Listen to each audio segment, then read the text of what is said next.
মারুফ শোনো, আমি না আমার বান্ধবী পাঠাতে যাচ্ছি, কেমন? এই ড্রেসে? কেন, কোনো সমস্যা? না ঠিক আছে, যাও। মুনা, মা তুমি? তুই কেমন আছিস মা? এই তো ভালো। মুনা, আমরা গ্রামের বাড়িতে গেছিলাম তো, আমি জানি তুই এই মিষ্টি পছন্দ করছিস, এই জন্য নিয়ে আসছি। মা, এই মিষ্টি তো আমার অনেক পছন্দের মিষ্টি। মারুফ, তুমি ওখানে দাঁড়িয়ে আছো কেন? দেখতেছো যে মার ভাইয়া আসছে, তুমি এসে সালাম করো এদেরকে। আমি কেন সালাম করতে যাব? তোমার মা ভাই তুমি সালাম করো। আর হ্যাঁ, ওই যে মিষ্টি নিয়ে আসছে না, ওই মিষ্টি নিয়ে বাসায় রেখে দাও আর ওনাদেরকে চা নাস্তা খাইয়ে বিদায় করে দাও। মারুফ, তুমি কি বলতেছো সোনা? মার ভাইয়া হয় আমার, আর তুমি তাদের সাথে এরকম খারাপ আচরণ করতেছো, তাদেরকে এসব কথা বলতেছো? জামাই বাবাজি, তোমার কি হয়েছে? আমার মেয়ের সাথে কি কিছু হয়েছে? যদি হয় তাহলে আমাদেরকে বলো, আমরা এটা সমস্যার সমাধান করে দিচ্ছি। কি সমাধান করবেন? হ্যাঁ, আপনারা কি সমাধান করবেন? মাথা আমার গরমই, বুঝতে পেরেছেন? এই যে আপনারা প্রত্যেকদিন আমার বাড়িতে কেন আসেন? হ্যাঁ, মেয়েকে বিয়ে দিচ্ছেন বলে প্রত্যেকদিন আসতে হবে? মেয়েকে বিয়ে দিলে তো মানুষ মাসে বছরে একদিন দুই দিনের বেশি আসে না, আপনারা তো প্রত্যেকদিন আসেন। আপনাদের সম্মান কোথায়? হ্যাঁ দেখো মারুফ, তুমি কিন্তু এভাবে আমার মার ভাইয়ের সাথে কথা বলতে পারো না।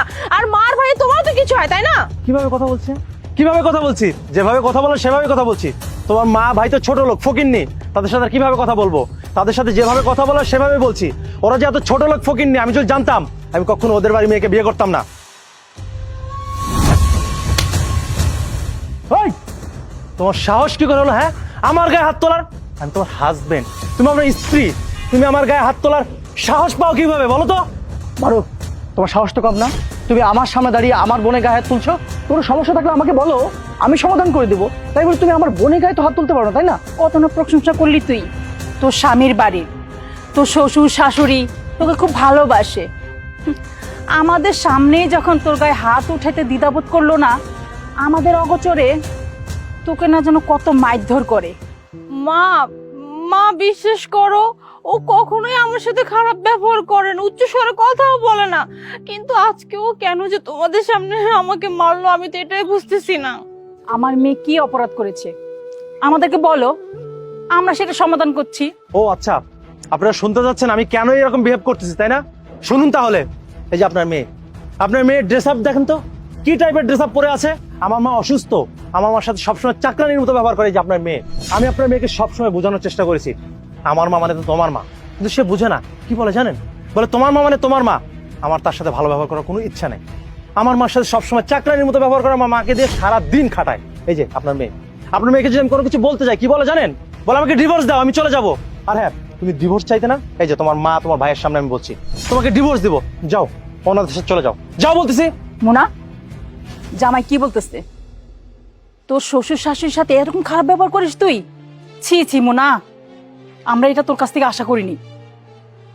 তোর জন্য আজকে জামাইয়ের কাছে আমাদের মাথা নিচু করতে হলো। তুই আমার মেয়ে, তুইকে আমি এই শিক্ষা দিয়েছি? তোদের এখানে আসাটাই আমাদের ভুল হয়েছে। তোদের এখানে কখনোই আর আসবো না। দেব, চল। মা দাঁড়াও। মোনা, আজকে এই দিন দেখার জন্য তোকে বিয়ে দিয়েছিলাম। তুই তো তোর পছন্দ অনুসারে ছেলেকে বিয়ে করেছিস। আজকে তুই ওর বাড়িতে এসে এরকম অশান্তি কেন করছিস? ওর বাবা মাকে তুই নিজের বাবা মা কেন ভাবতে পারছিস না? তুই আজকে একটা জিনিস ভেবে দেখ, আমার বউ যদি আমাদের মায়ের সঙ্গে এরকম আচরণটা করতো, তোর কেমন লাগতো? আমার কেমন লাগতো? তুই কেন বুঝতে পারছিস না? তুই যেটা করছিস সেটা ভুল করছিস। শ্বশুর শাশুড়ি হচ্ছে নিজের মা বাবার মতো। শ্বশুর শাশুড়িকে অবশ্যই নিজের মা বাবা মনে করা উচিত। তুই সেটা না করে তাদের সঙ্গে খারাপ আচরণ করছিস। দিনের পর দিন তুই খারাপ আচরণ করছিস, এটা ঠিক না মনা। আর তোর কাছ থেকে এরকম আচরণ আমি সত্যি আশা করিনি। খুব ঘৃণা লাগছে তোকে দেখে আমার। মা, আমি স্বীকার করতেছি মা, আমি এতদিন অনেক অনেক অন্যায় করেছি। আমি মারুফের মা বাবাকে কখনো সম্মান দেইনি, তাদেরকে সবসময় অসম্মান দিয়ে কথা বলেছি। এটা কখনোই ভাবি নাই যে ওর মা বাবা আমার কিছু হয়। আজকে যেমন ও যখন আমার সামনে তোমাদের সাথে খারাপ ব্যবহার করলো, আমার খুব গায়ে লাগলো, খুব খারাপ লাগলো। আমি এখন বুঝতে পারতেছি যে ওর কেমন লাগতো। এতদিন আমি ওর সামনে ওর মা বাবাকে কত অসম্মান করে কথা বলতাম, কখনো না আপন ভাবি নাই। এমনকি ওর সাথে অনেক খারাপ ব্যবহার করতাম। মা আমি অনেক বড় ভুল করে ফেলেছি মা, তুমি আমাকে মাফ করে দাও মা, আমি কখনো এমন করবো না। ভাইয়া আমি তোমাকেও বলতেছি, বিশ্বাস করো, তোমার বোন আর কখনো এমন ব্যবহার করবে না যার জন্য তোমাকে ছোট হইতে হবে। মারুফ মারুফ তুমি আমাকে ক্ষমা করে দাও মারুফ।